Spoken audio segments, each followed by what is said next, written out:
Pemirsa, tetangga sebut mendiang B yang gantung diri dan meracuni dua anaknya di Kelurahan Pakie, Kecamatan Tiruang, Kabupaten Pindrang beberapa hari lalu adalah sosok yang ramah terhadap warga sekitar lingkungannya.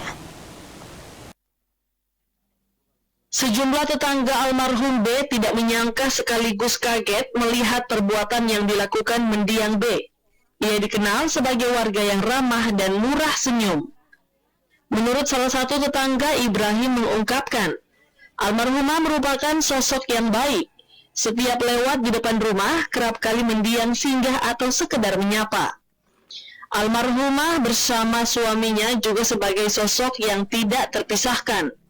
Setiap keluar rumah selalu berbarengan. Tidak hanya itu, selain ramah, ia juga dianggap sebagai seorang yang suka menolong, memiliki rasa peduli ke sesama. Mengenai persoalan hutang piutang, Ibrahim mengaku tidak mengetahuinya. Ia hanya tahu bahwa almarhumah B mempunyai bisnis ternak bebek.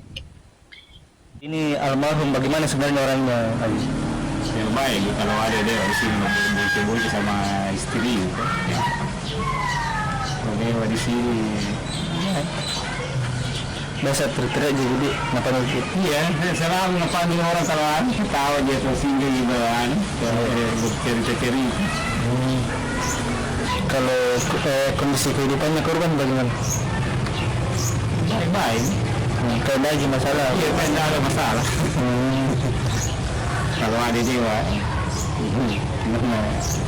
kalau ada ibu di sini, dia singgah sini sebentar saja, baru ke rumah. Dirinya menambahkan ia juga tidak mengetahui apakah almarhumah B memiliki beban berat hingga nekat mengakhiri hidupnya bersama dua anaknya. Ardi Jaho, Celebes TV.